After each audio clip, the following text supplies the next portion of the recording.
So to continue, when I'm making this video, I'm listening to my emotions.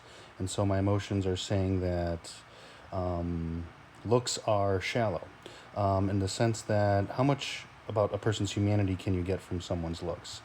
Someone's looks might be significant to you in the sense that perhaps your loneliness values someone's look.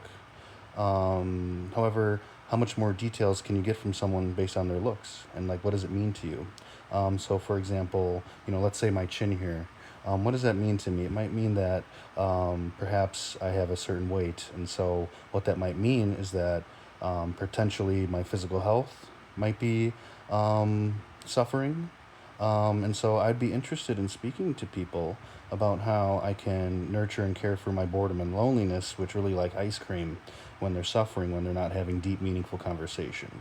And so when I think about people mentioning people's looks, I'd want to know the reasoning behind it and what it means to them, because it could be the starting point for a meaningful discussion about how emotional needs can be nurtured in order to enhance people's total amount of peace, which would mean reduction of the suffering of their emotions. So it could be boredom, which wants creative and interesting outlets. It could be loneliness, which wants meaningful connections with others. And it could be wellness, which to me is the emotion that values physical health and well-being. And so that's kind of where my thoughts are at when people comment on physical looks.